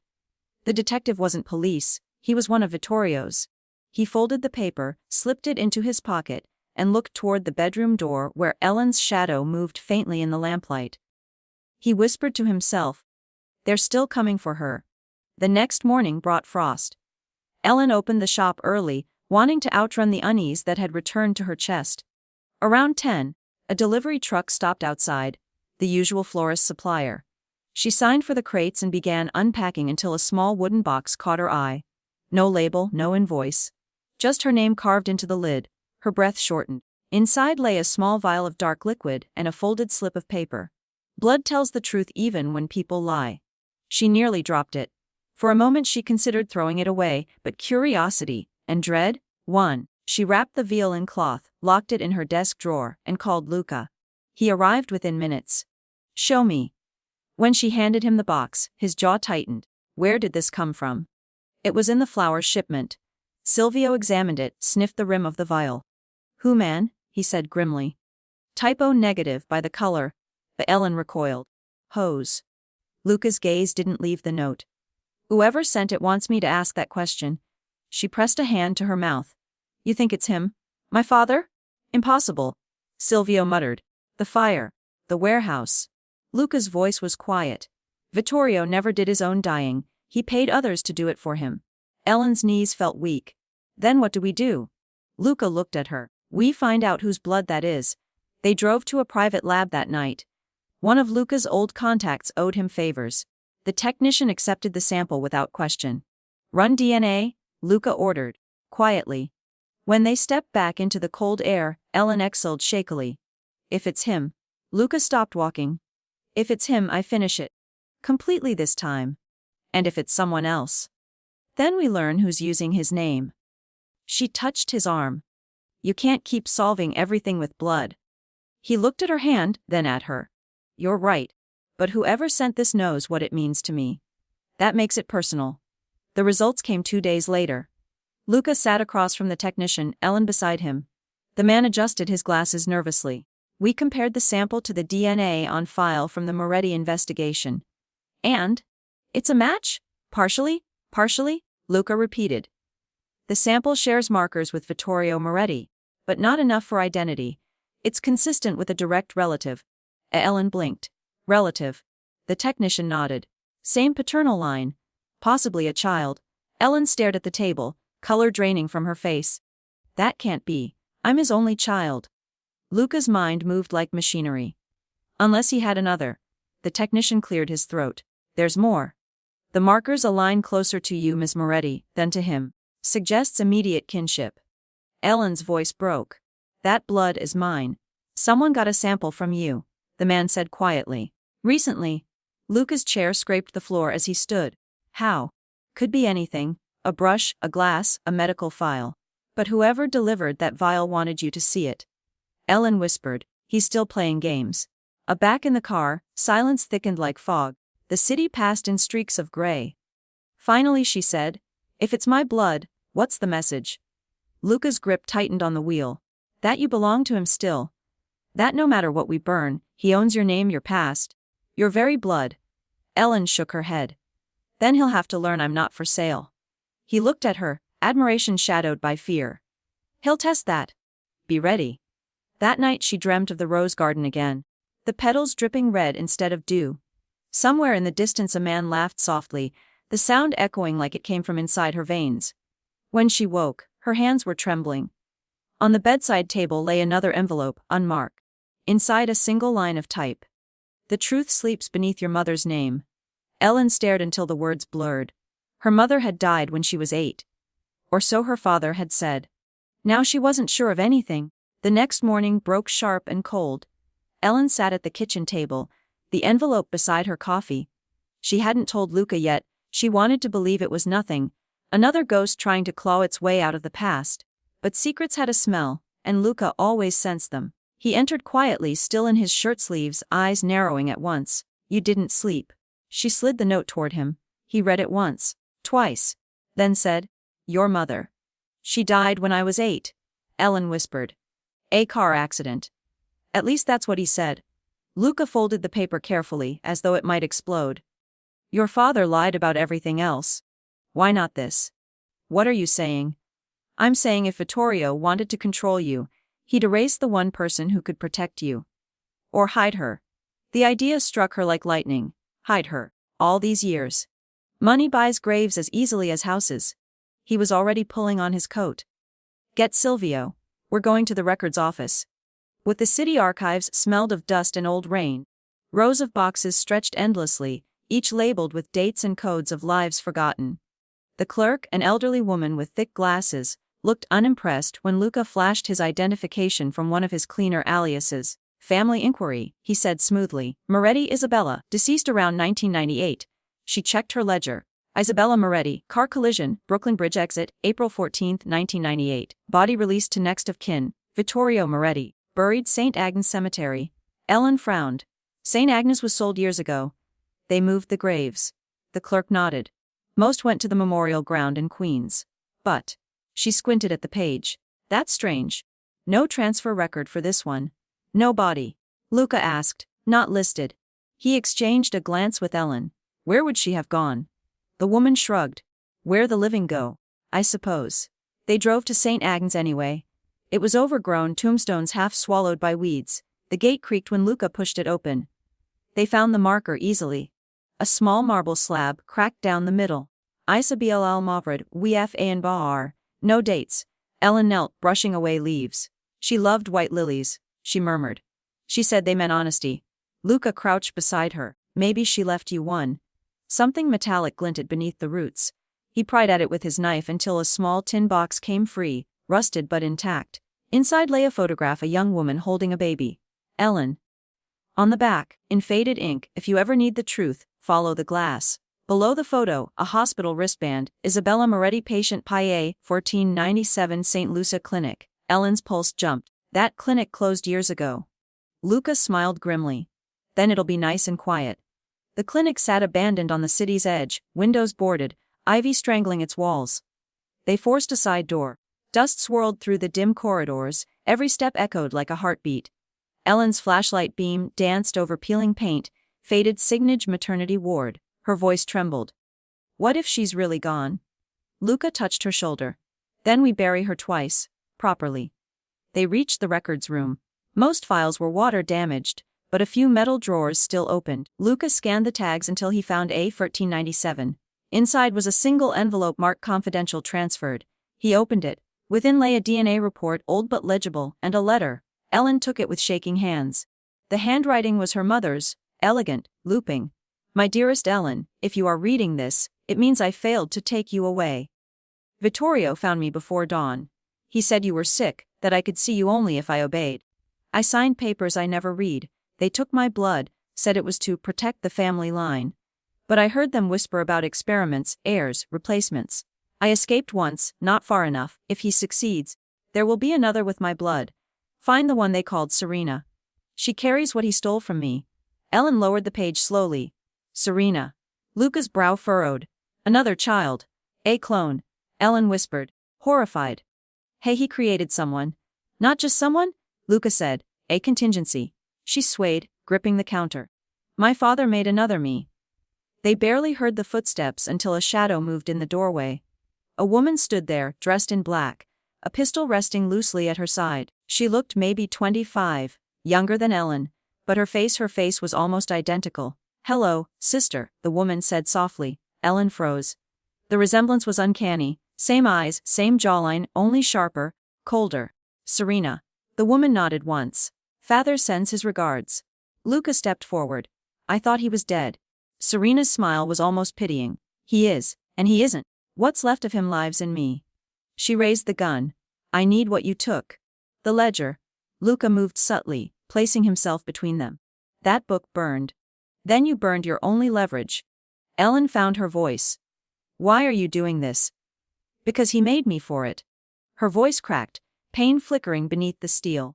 All my life I was told I was a promise. His perfect heir you. You were the mistake. Ellen shook her head. No one asked you to carry his sins. Maybe not. But someone has to finish them. She cocked the pistol. Luca's tone went ice. Calm. Don't move, Serena warned. I don't move for ghosts, he said. The sound that followed was deafening. 2 shots, one from her gun, one from his. Glass shattered, dust exploded from the wall. When the echo died, Serena staggered, clutching her arm. Luca had aimed to wound, not kill. Go, he told Ellen. Now. But Ellen hesitated, looking at the bleeding woman. She's me. No, Luca said, grabbing her hand. She's what he wanted you to be. They ran. Behind them, Serena's voice echoed through the halls, ragged and furious. You can't erase blood! I am his revenge! Outside, rain began again, steady and cold. Luca pushed Ellen into the car, slammed the door and hit the gas. Broken glass scattered behind them. Neither spoke for a long while. Only when they reached the city lights did Ellen whisper. She looked just like me. Luca's knuckles whitened on the steering wheel. She was made to. Her eyes glistened. He really couldn't stand losing control. He created another daughter who'd never say no. Luca glanced at her. You're not his creation, Ellen. You're his consequence? She laughed bitterly. Then what is she? His voice dropped. Our warning. Back at the estate, Silvio waited at the gate. He took one look at Ellen's tear-streaked face and Luca's grim silence and said only, "So the devil found a new face." "Get the safe house ready," Luca ordered. "She's not staying here." Ellen grabbed his arm. "No, I'm not running again. If Serena wants me, she'll come. And when she does, I'll end what my father started." Luca turned to her. "You think you can? I have to." He studied her for a moment, then nodded once. "Then we end it together." In the darkness of the abandoned clinic, Serena tore open a cabinet and found a mirror cracked down the center. Her reflection stared back. Two halves of the same face. She pressed a bloody hand against the glass. "Don't worry, father," she whispered. "I'll bring her home." Somewhere beyond the city, thunder rolled again. And so the game that began with blood was about to begin anew. Night pressed down on the city like a held breath.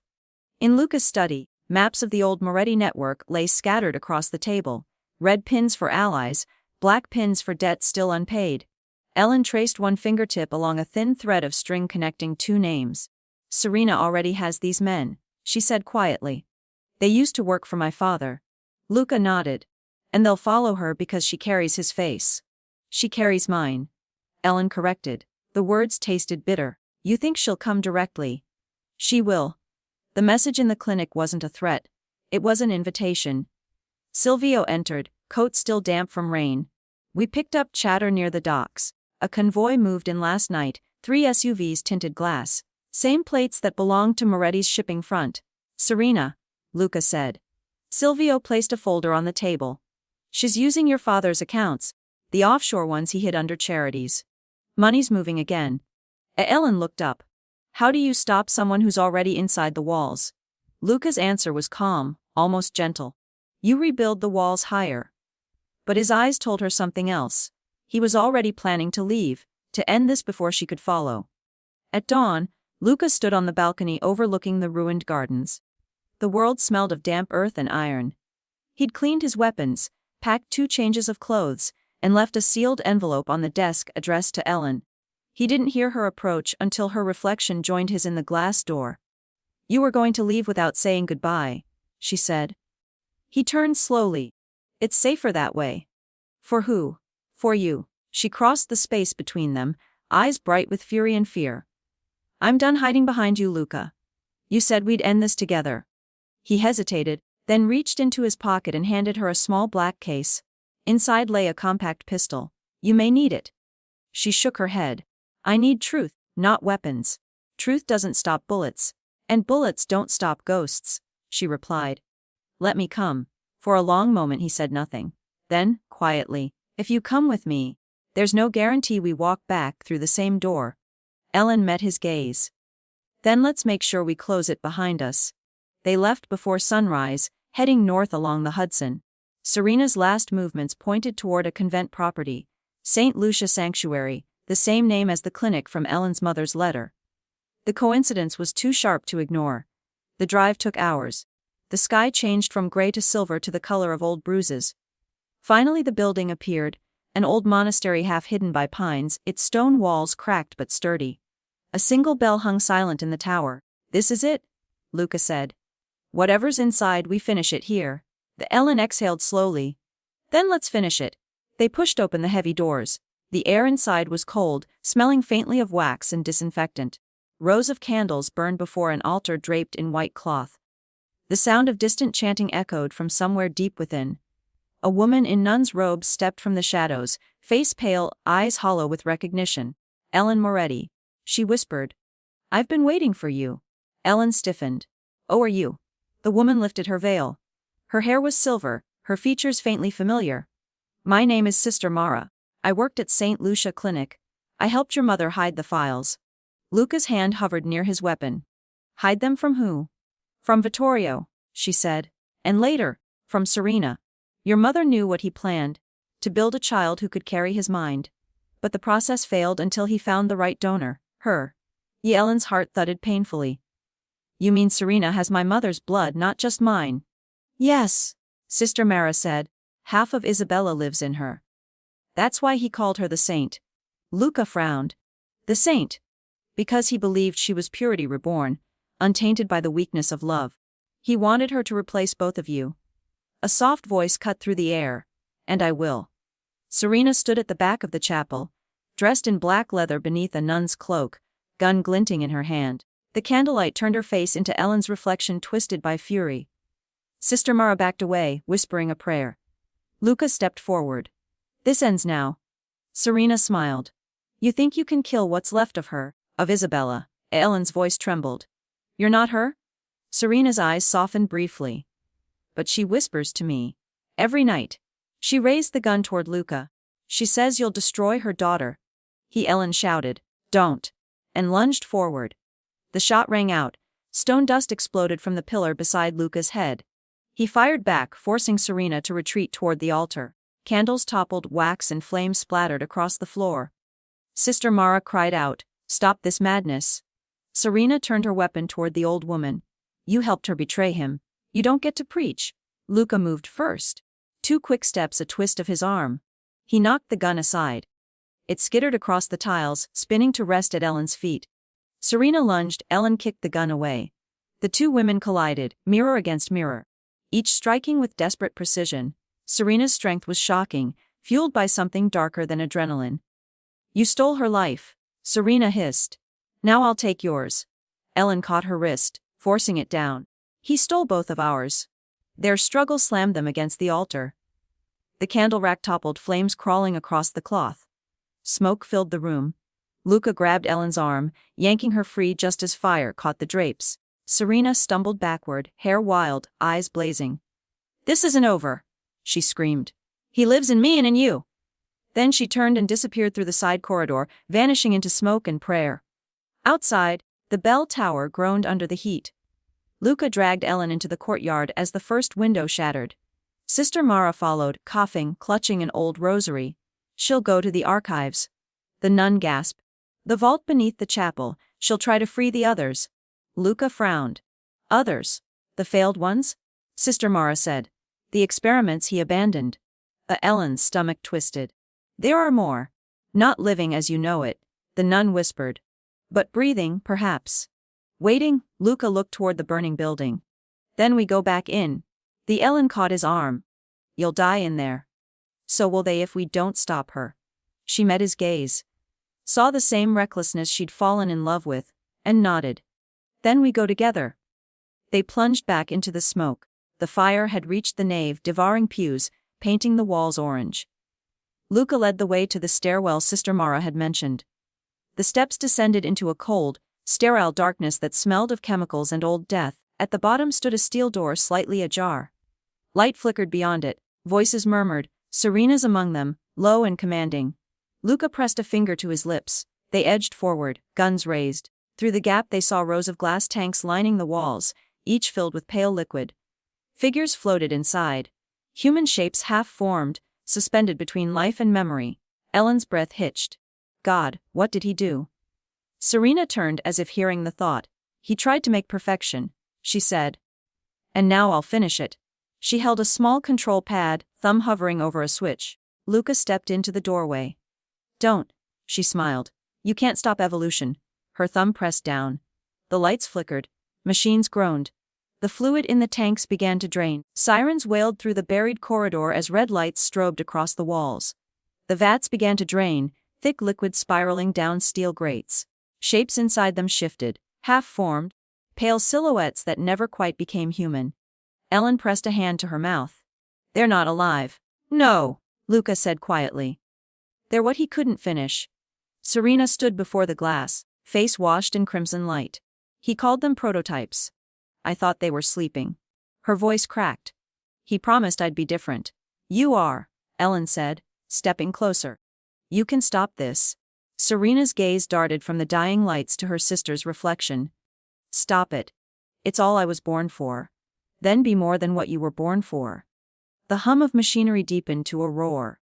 Steam burst from ruptured pipes, sparks rained from the ceiling. One tank shattered, spilling cloudy fluid across the floor. Serena stumbled back, staring at the ruin of her father's dream. Luca moved to the control panel, slamming switches down. Systems overloading. We need to get out. Now, Serena caught his arm. If you shut it down, it locks from the inside. Then we'll find another way. She shook her head slowly. No, I will. Ellen reached toward her. Serena?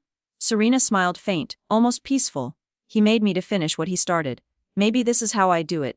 She pressed the manual override. A heavy door clanged shut between them. Serena! Through the glass window, Serena stood framed by rows of tanks. Alarms screamed around her, yet her voice was calm. Tell the world I existed, she said. Not as his weapon, as proof he failed. A light flooded the vault. For a heartbeat, Ellen saw her sister bathed in it, hair streaming like fire. Then the power core blew and white brilliance swallowed everything. When Ellen woke, she was lying on wet grass outside the monastery ruins. Smoke drifted into a gray sky. Luca knelt beside her, his face streaked with soot. You're safe, he said. She sat up, coughing. Serena? He shook his head. The tower behind them burned like a candle at the end of its wick. Sister Mara stood nearby, clutching her rosary. She sealed the vault. The nun whispered. Whatever he made down there, it's gone. And Ellen's eyes filled. She saved us. Luca touched her shoulder gently. She chose something Vittorio never understood. Mercy. The weeks passed. The investigation called the fire accidental. No one mentioned the names Moretti or Romano. The world moved on, indifferent as ever. At Bloom and Vine, sunlight spilled through clean glass. Customers returned, chasing ordinary beauty again. Ellen worked quietly, sleeves rolled, fingers smelling of soil and petals. When Luca arrived one evening, she was kneeling by a new bed of lilies in the courtyard. They survived, she said. They always do. He crouched beside her, watching the breeze stir white petals. I keep thinking about her, about how she looked at the end. Not angry, just free. Ellen nodded. Maybe that's what redemption really is. Letting go before the fire takes you.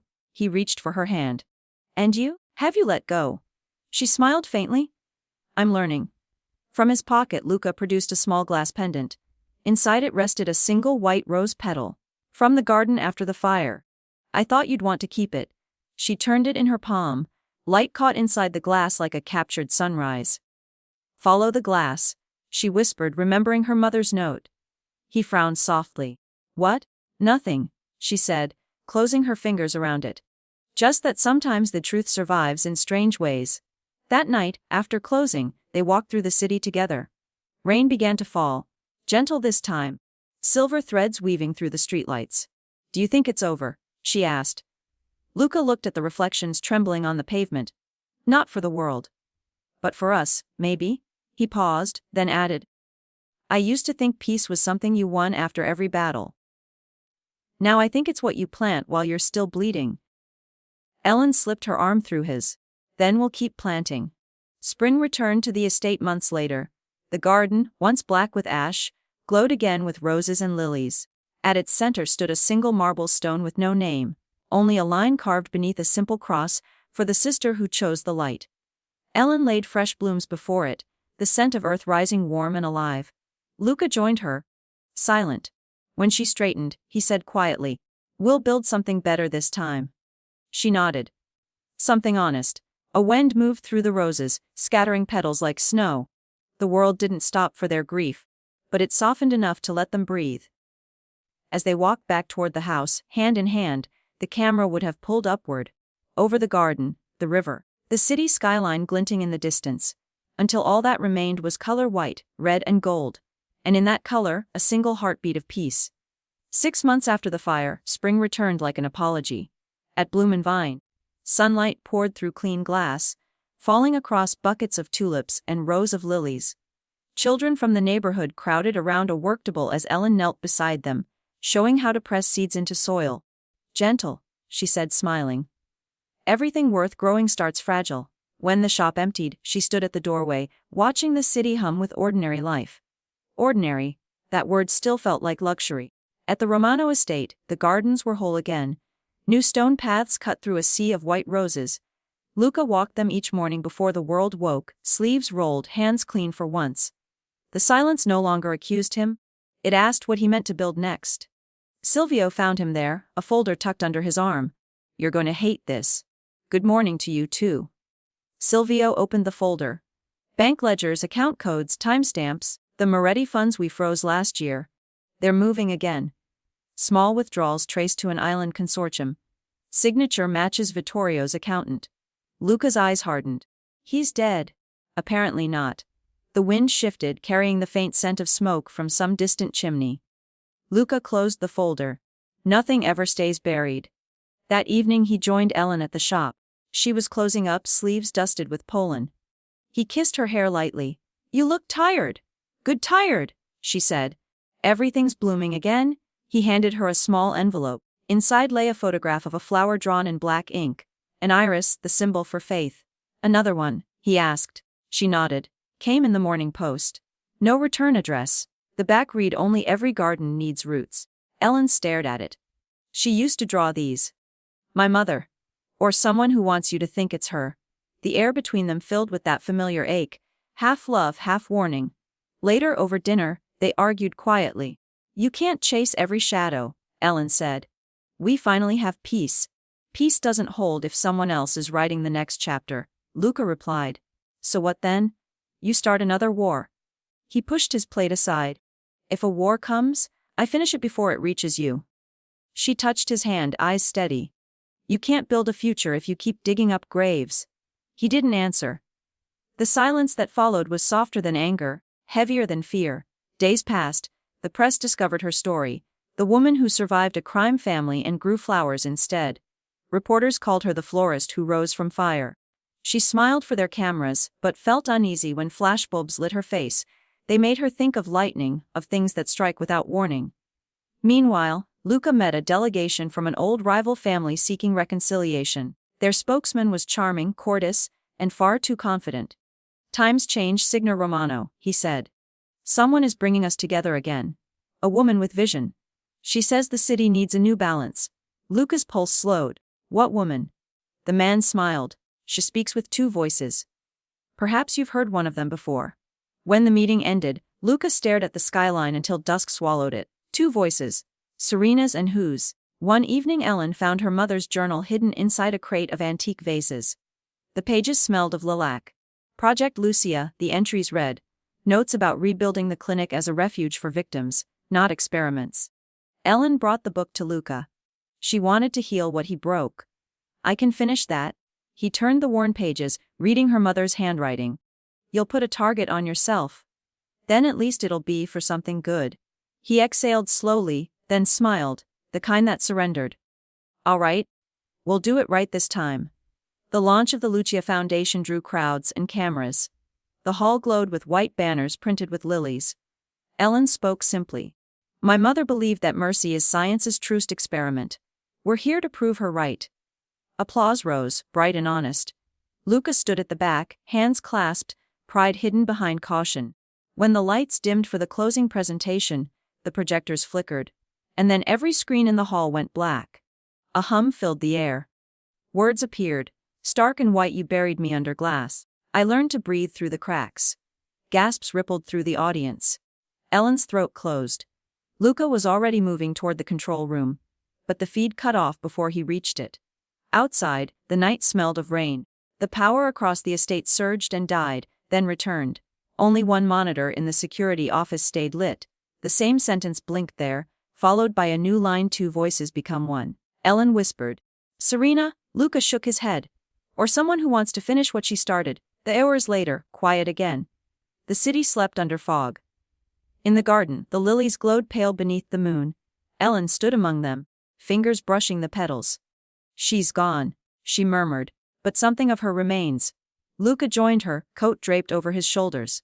"Remains don't haunt you," he said. "People do. Then, maybe ghosts are just people who still want to be forgiven." He looked at her, a faint smile cutting through the tension.